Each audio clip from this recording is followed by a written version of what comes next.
Thank you, Elmbrook Parent Network and EPL for hosting and Tom for moderating. My name is Kathy LIM, an Area 2 seat candidate for the Elmbrook School Board. I'm a mother of 3 children and a rescue dog, Linus. I have a child who is currently attending Brookfield Central High School. I'm a registered nurse with active licenses in 2 states. I earned my Bachelor's Science in Nursing at University of Illinois in Chicago, then went on to earn my master's degree in Nursing Executive Leadership as a working mom.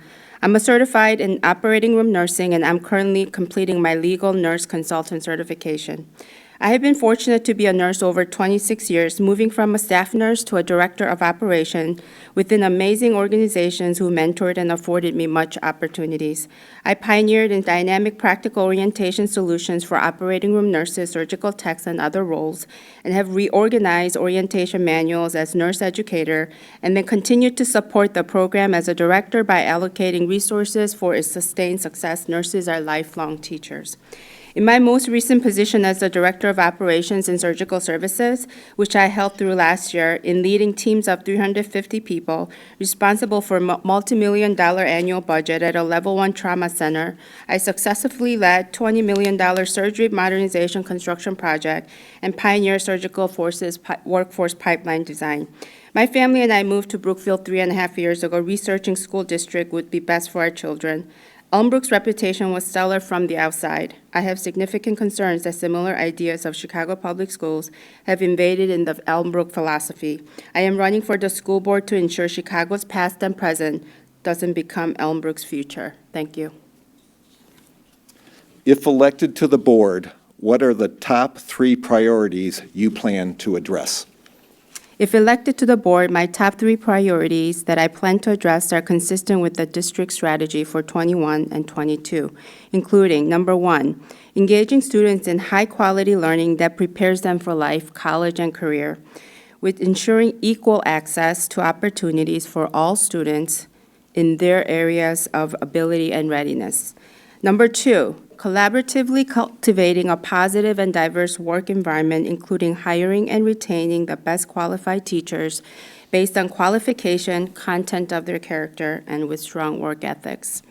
Number 3, creating maximum education value for our students academically, given that 56 cents of every tax dollars goes to the school district.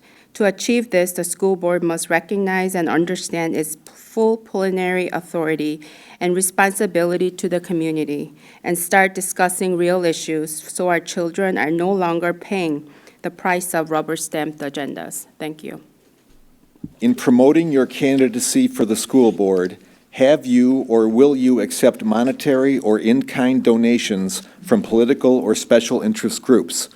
What is your opinion of special interest groups influencing the school board election and board decision-making? I have not received monetary or in-kind donation from political or special interest group. School board is a non-political position, which unfortunately has been politicized by ideologies that tries to seep into our children's curriculum. I recently learned that each school's PTO and other network groups involving in schools and children are independent, separate entities. I wasn't sure if these groups would be considered special interest groups that may sway or influence in the decision-making process of the school board or election. I am confident that these individual entities involved in Elmbrook schools already are vigilant to keep away from any appearance of potential conflict of interest that may be construed as possible influence on school board decisions and elections. Thank you. The board created a task force on diversity, equity, and inclusion. Their proposal was tabled in the summer of 2021. How do you propose we move forward on the discussion of these topics? The board made the right decision last summer to vote no. First off, we need to be clear what equity is. The Elmbrook community supports equality, equal access to opportunity for all based on their ability and readiness. No person's foremost identifier should be the color of their skin, nor made to apologize for it, whether it's white, black, or anything in between. Equity means equal outcomes despite efforts and achievements. The toxic relationship with ICS for equity that started in 2012 has seen graduation rates plummet for children with IEPs, from 96 to 67%, and academic proficiency for all students declined since at least 2015. The strive toward equity has been failure for 10 years, as evidenced by Elmbrook's year-over-year academic decline in the last 7 years. In order to promote organic equality, inclusion, and diversity in its truest sense, we must change the culture in Elmbrook by pivoting and start teaching kids how to think and not what to think. Our classrooms must return to a place of academics, free of fear of sharing ideas, to nurture and promote limitless creativity in an environment of respect of each person. Finally, I bring to your attention of a potentially rebranded diversity, equity, and inclusion, now termed as All In for All. We now need to pivot and get back to business of teaching, math, reading, and writing. We need to be honest and open to look at our current deficiencies and fix what is broken now before it is too late. Thank you.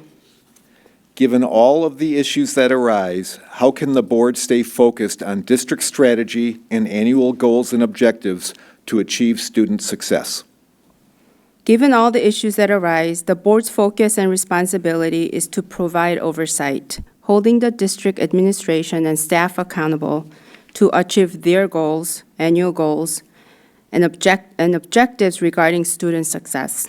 In providing such oversight, the board should have some level of understanding in how we arrive at the numbers we are seeing. The board should know these measures with confidence that the administration and the staff are consistently obtaining and using baseline scores across grades and metrics, and it currently is not, in order to accurately capture the measure of student growth.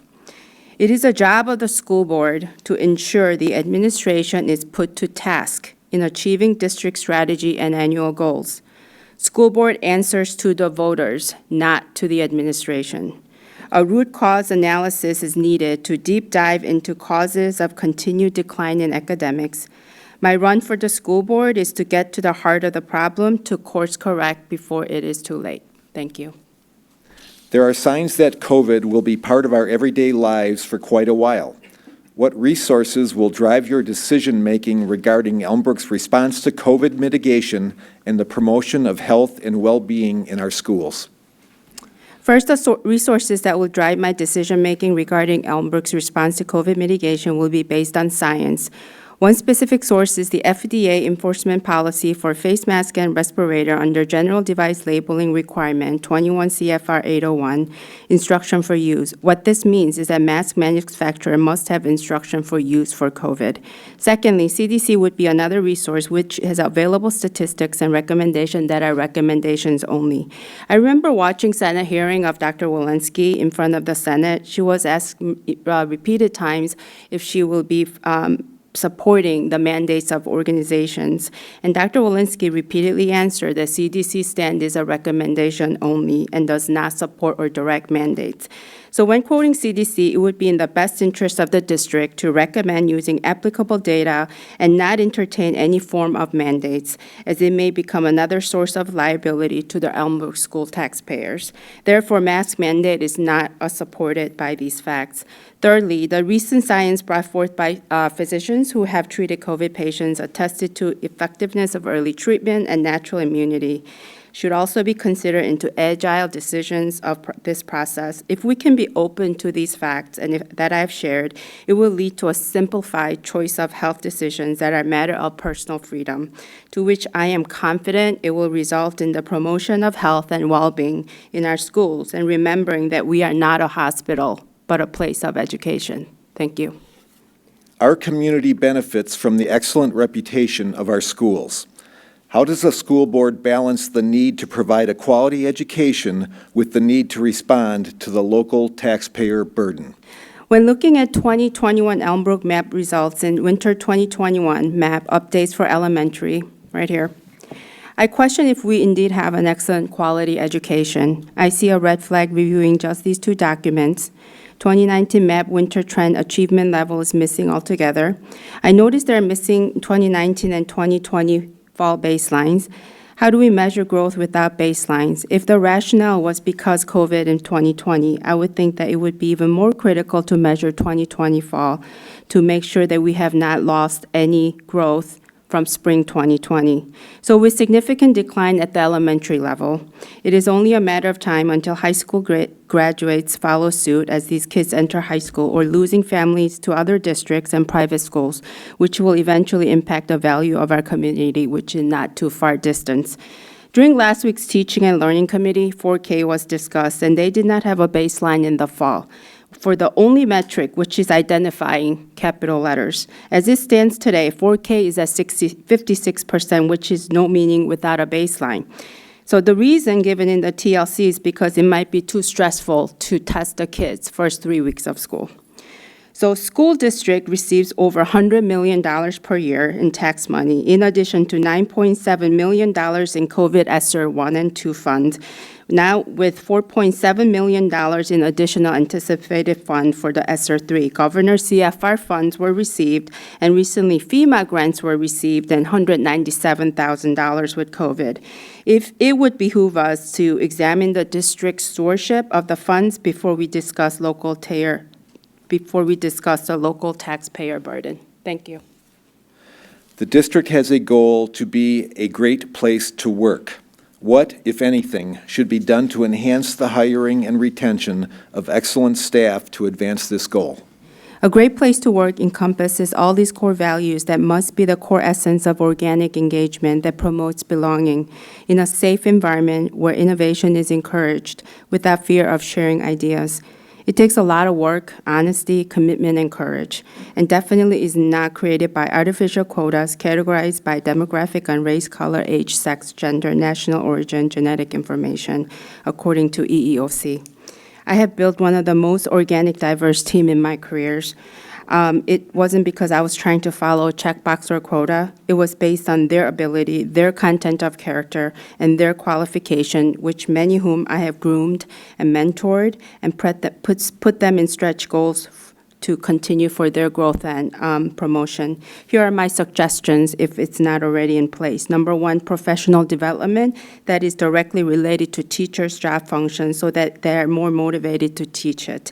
Accountability that isn't solely dependent on administration that only may not be able to control their personal bias. Number three, having leadership that will look at situations with teachers, students, and parents based on facts and not react to emotions. And then having the administration's role being having the well-being of the teachers in mind as priority. And number four, an environment where leadership is strong, that they're able to take personal constructive criticism and not hold grudges or brush it off. And finally, having a district leadership who can face real issues and seek long-term solutions and less of reacting to emotions with PR at its priority. Thank you. How will you best communicate and be accessible to your constituency? If elected to the board, I will best communicate and be accessible with our constituency, with my district email, and then citizen forum at board meetings. I also understand that Elmbrook School Board has a cell phone number listed, so that will be also an availability. I do strive to acknowledge receipts of all communication and very cognizant of your expectation to receive a response. So you know that you have been heard. I strongly support our citizen forum structure as it provides transparency and face-to-face engagement, which promotes precision, effectiveness, and efficiency. In my opinion, it would be beneficial to the community to allow a longer citizen forum to regain the community's trust and confidence. Thank you. Why is public education important to you personally? Public education is important to me because I am its success story through and through. My parents packed up everything they owned with three of my siblings from South Korea to Chicago in 1982 to provide us a better education and the American dream. Hard work, persistence, and personal accountability became the foundation of our family's success. Nothing was easy in early years as we learned English and assimilated into rich American melting pot of various ethnicity, background, and life experience. We created our true American dreams. It was not because I was a privileged Asian girl, an elevated minority, that I was told by another colleague a person of color, because which I found that I have been categorized as a person of color by critical race theory ICS thought leaders. My parents worked long hours. They couldn't help me with homework or come to parent-teacher conference because of language barriers, and they worked long hours. My 3 siblings and I all went to college supporting ourselves. It wasn't because I was an elevated minority having privilege. As I have told my children, I am not a good at math. I'm not a fan of math, and please don't make me take trig again.